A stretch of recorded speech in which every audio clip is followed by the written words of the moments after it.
विश्व के मानचित्र में भारत एक ऐसा देश है जिसकी गोद में न जाने कितनी सभ्यताएं पल रही हैं।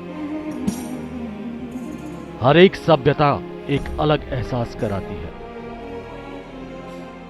तभी तो कहा जाता है कि हिंद देश के निवासी सभी जन एक हैं। रंग रूप वेश भाषा चाहे अनेक हैं।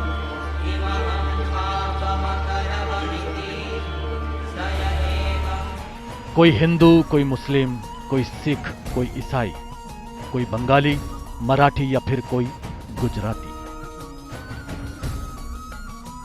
ये तो महज कुछ रंग हैं देश के बागीचे के। ऐसे ही न जाने कितने रंग भारत में बिखरे हुए हैं जिन्हें समझने के लिए उनमें डूबना या सराबोर होना जरूरी सा हो जाता है। विभिन्नता में एकता के चलते ही संसार के बाकी देशों के लिए भारत अतुल्य बना हुआ है।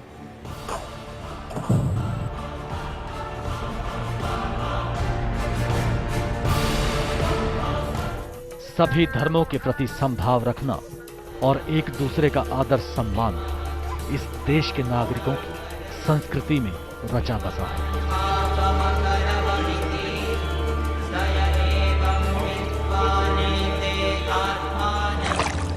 हर साल न जाने कितने सैलानी भारत की जमीन पर कदम रखते हैं। अतिथि देवो भव। जी हां, अतिथि देवो भव का कथन ये साबित करता है कि यहां एक मेहमान को भगवान की तरह पूजा जाता है।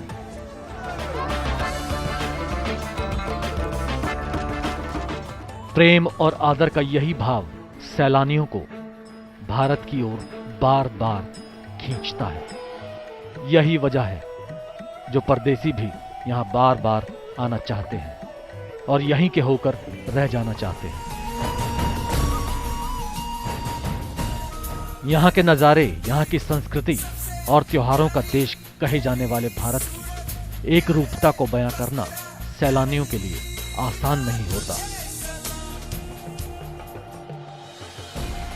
क्या लिखें, क्या ना लिखें, इसी पसोपेश में वो कुछ नहीं लिख पाते, कुछ बयां नहीं कर पाते, क्योंकि जो भारत को करीब से समझता है उसे वो दूसरों को समझाने के लिए खुद भी उलझ कर रह जाता है। बजाय पन्ने भरने के भारत के लिए सिर्फ दो ही शब्द काफी हैं। अतुल्य भारत। जी हां, इनक्रेडिबल इंडिया।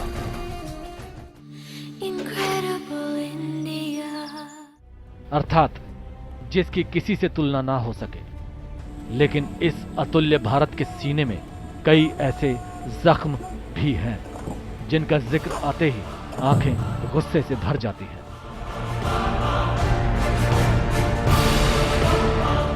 कभी सीमा पर दोस्ती का हाथ बढ़ाकर पीठ में छुरा घोंपा गया, तो कभी दहशतगर्दों ने देश के अंदर मौजूद गद्दारों के साथ मिलकर बेकसूर लोगों को मौत के घाट उतार दिया।